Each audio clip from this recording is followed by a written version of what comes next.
18 months ago, artificial intelligence started entering the daily news of our news feeds and our mainstream news outlets.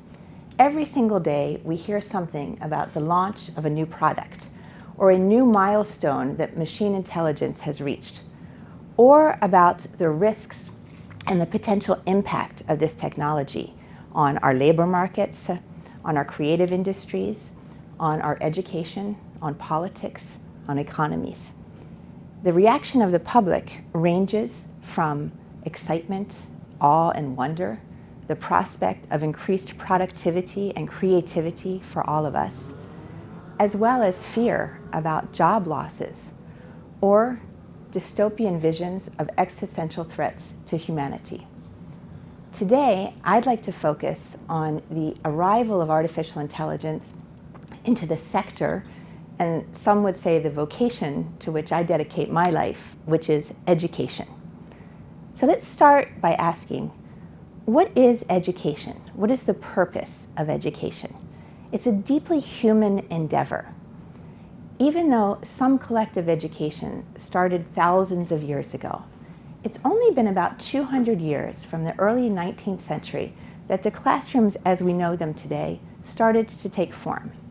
And in fact, it's only been for 75 years that the right to education is enshrined in the United Nations Declaration of Human Rights. It says that everyone has a right to education, and importantly, that education should be directed to the development of the full human personality. So what does this mean to educators?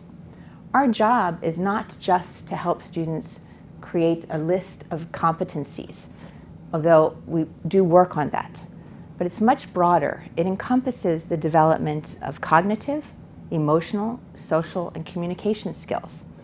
We need to seek to cultivate independent and critical thought in our students. These are the tools that citizens need to feel enlightened, to be empowered, and to progress. So what is the role of technology in this pursuit of education? If we go back in time to the 1400s, of course, the arrival of the printing press was a revolution in our capacity to share knowledge broadly across the world. And then it took several centuries for another big invention, something you don't think of as a revolutionary innovation. And this was the blackboard. The blackboard entered the classroom in the early 1900s. Prior to that, education was largely about individual learning, and a teacher or professor worked with each student almost as an individual tutorial. With the blackboard, he or she could scale the learning and speak from one to many. Our educational systems have remained this way largely since then, over the last several hundred years, even in the room that we have here today. The arrival of personal digital devices was only in the 1970s, and this was when I was in middle school. At this time, there was a lot of debate amongst the parents, the teachers, in the media about what was the impact of a calculator going to have on the numeracy of our citizens. Would they still be able to be numerate and have numerical literacy? I think that what we've seen is that the use of the calculator allowed us to pose more interesting questions in the classroom. No longer did we have to take time to do long division or to calculate a standard deviation by hand. The more interesting questions are, what do the results of that mean? What does the standard deviation tell us potentially about the risk of the data set that we're interested in? And now, in today's classrooms, they often resemble what we see here on the bottom right, where individual machines are available to each student with massive power in them. Students now have in the classroom the capacity to access the internet with knowledge across the entire world. They also now have artificial intelligence and generative artificial intelligence at their fingertips. What this means for us as educators is that we need to also, again, rethink how are we going to continue in the pursuit of education with the availability of these tools. But our goals should not change. So let's now look at how artificial intelligence has been flowing into education over the last 10 to 15 years. Back in around 2008 to 2012, we saw the birth of many companies. These companies, just like consumer goods related to artificial intelligence, were geared toward education. Companies like the Khan Academy, that was founded on short videos that were used to give individual tutoring to students who were having difficulty in math. Duolingo and Babbel and Busuu were invented to give the opportunity to the masses to learn language. Companies like Coursera and edX were the beginnings of massive open online courses. The idea behind this was to be able to offer education at a further scale, way beyond the blackboard, to many people across the world. You also have Alex and Squirrel AI. Alex in the United States and Squirrel AI was in China. These were really advanced products that were using intelligent adaptive learning systems to tutor students, particularly through the STEM fields, and be able to adapt as soon as they reached a certain competency, personalize the next question, the next level that they would go to, and provide encouragement to continue along that path. Each of those products now has over 24 million students who are using them or have used them over time. What all of these companies have the advantage of over the last 10 years is collecting massive data on how learners behave, how learners succeed, and using that data to further improve their products and to create in the learners that same kind of trigger of endomorphins that social media is giving us as we're scrolling through things. I would venture that it's a slightly more productive use of this, but the underlying uses are the same. Today, we have available large learning models such as OpenAI and also Claude and numerous others of them. These are profoundly different tools. They're general purpose tools. They're not like just for STEM or just for languages. And we can adapt them in a multitude of ways. The flexibility that they have to move fluidly between text and video and images and audio allows great potential in education. You can consider how one might take materials that already exist and be able to adapt them to particular learning styles, learning preferences, or learning needs. The capacity now to translate almost instantaneously would allow the same materials to be used in populations who don't speak the language in which they were originally created. Of course, with this comes some risks, and we'll get to that in a moment. If we push the envelope a little bit further, there are people right now who are working on an entirely different vision of education in the future, where one might have personalized learning path from childhood all the way up through adulthood, including some sort of career pathing, where we would examine how do people learn, what are their interests, what are their styles, and provide to them along the way upskilling. There can be debate about the advantages and disadvantages of this, but there are questions right now about will education be revolutionized in a way that we can't yet envision.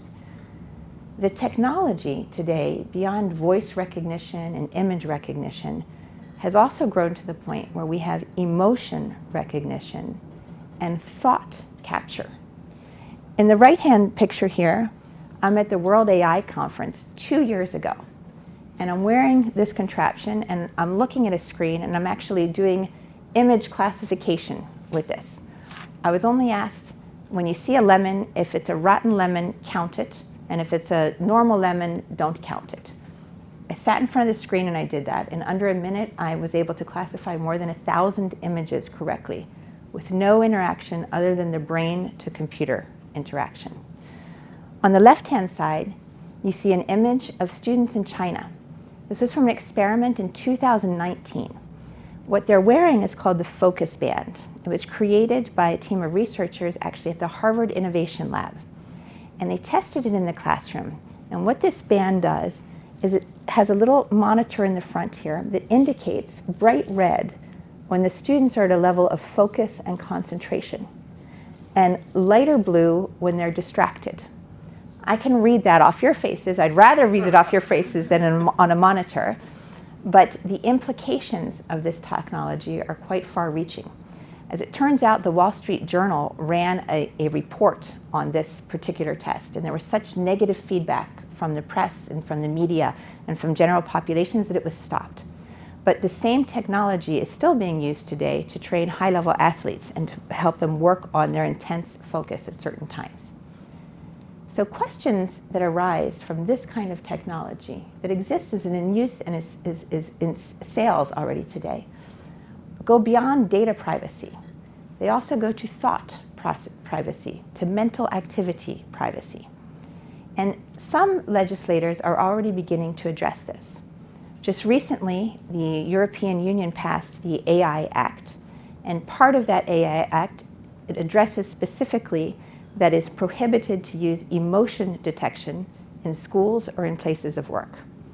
In Chile recently, they were the first country in the world to pass a bill amending the Constitution to address freedom of mental activity and freedom of thought. So essentially, companies that are using these kind of materials cannot use that data for toxic purposes, let's say. And China has been a leader in some legislation regarding deep fakes, deep synthesis it's called, and also the use of generative AI and accuracy degrees and also transparency of some algorithms. So some of the risks we're trying to address already. But what other risks exist in the application of artificial intelligence to education? Well, one of them is the risk of increasing the digital divide and exacerbating it with an artificial intelligence divide. In the graph you see here, the three lighter colors are countries that have between 10 and 20% of their population that are children under 14 years of age. The three darkest colors are countries with populations that are children under 14 between 40 and 50%. So you can see very clearly the demographics that are happening in the world this day. What's the need going to be for education in these areas? And unfortunately, some of those areas are the ones that are suffering the most from shortages of teachers. We would like to be able to address part of that problem by the advantages, leveraging the advantages of online learning and artificial intelligence. But as we can see from the Oxford Insights annual Government AI Readiness Index, there are huge gaps between high-income and low-income countries, particularly on the axes of infrastructure and data availability. Infrastructure has to do with connectivity. What percentage of the population has the connectivity and the availability of the internet either at school or at home? Many countries, it's less than 30% have that. And if we look at these countries and we look at the previous graph, we see unfortunately there's quite a lot of overlap. There's going to be a lot to be done to address these problems. Another potential risk is a homogenization of culture across the world. Coming out of a conference several years ago, the Open Educational Resources was created. It's meant to be a pool of resources that teachers around the world can access for online learning. In the recent study of global education monitoring by UNESCO, they said that over 90% of the materials were created by the global north and 95% were created only in English. The translation capacity now can help with that, but certainly there's a risk of compounding algorithmic bias in gender, also with culture, and the type of data that's used to train these models. I do have some hope, however. Despite the risks, there have been some efforts to mitigate these risks. In 2019, the UNESCO convened the conference in Beijing on International Conference on AI and Education. It brought together over 100 different countries and 500 delegates to talk about how we can use AI in education moving forward. And the output of this conference was the first official international document that actually gave guidance and recommendations for using AI in education. What I find very, very comforting from this and gives me some optimism is that the first recommendation is that we take a humanistic approach to working with AI in education going forward. And I do think that there is reason for optimism that within that field we should be able to work across countries and even within the same country across the political spectrum. One risk that this doesn't address, however, is the risk of having too much data and too much power in the hands of a few private companies. Most of the educational data that we talked about are in the hands of companies. As we've seen also with social media, many of the companies are the holders of the data. And we've heard, I'm sure you've all heard, that data is the new oil. Well, I recently heard a new twist to that, which is that far understates the problem.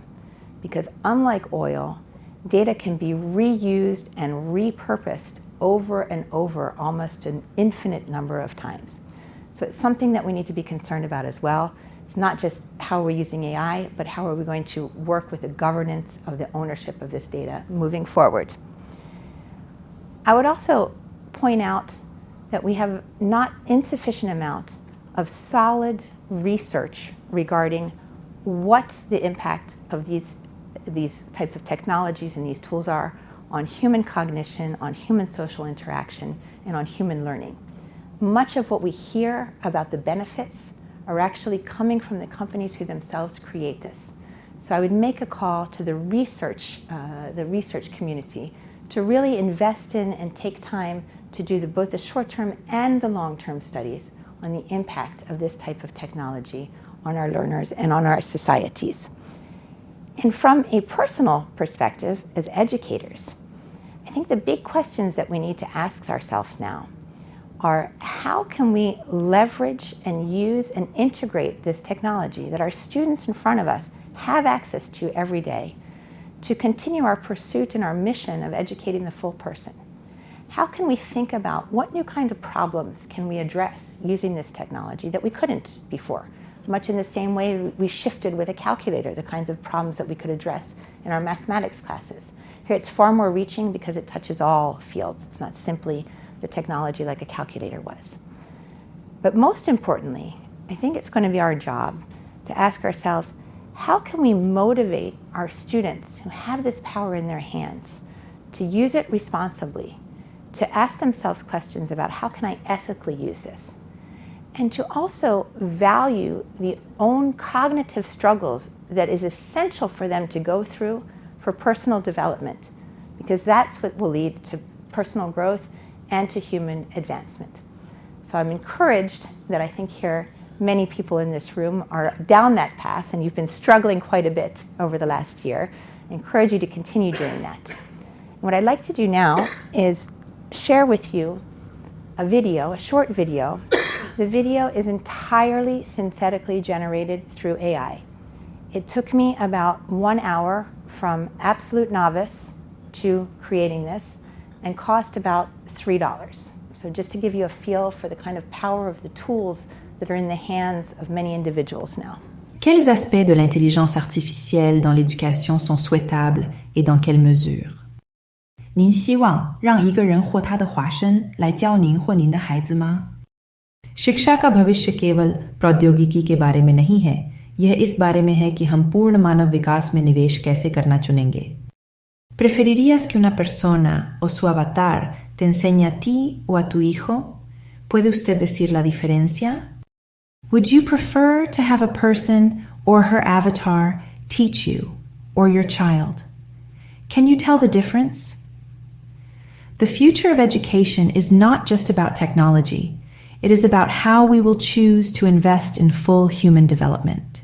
So now that my avatar has given you some food for thought, I'd like to thank you very much for listening and to invite all of you to really engage in the both exciting and extremely challenging world that faces us as AI flows into our everyday lives. Thank you very much.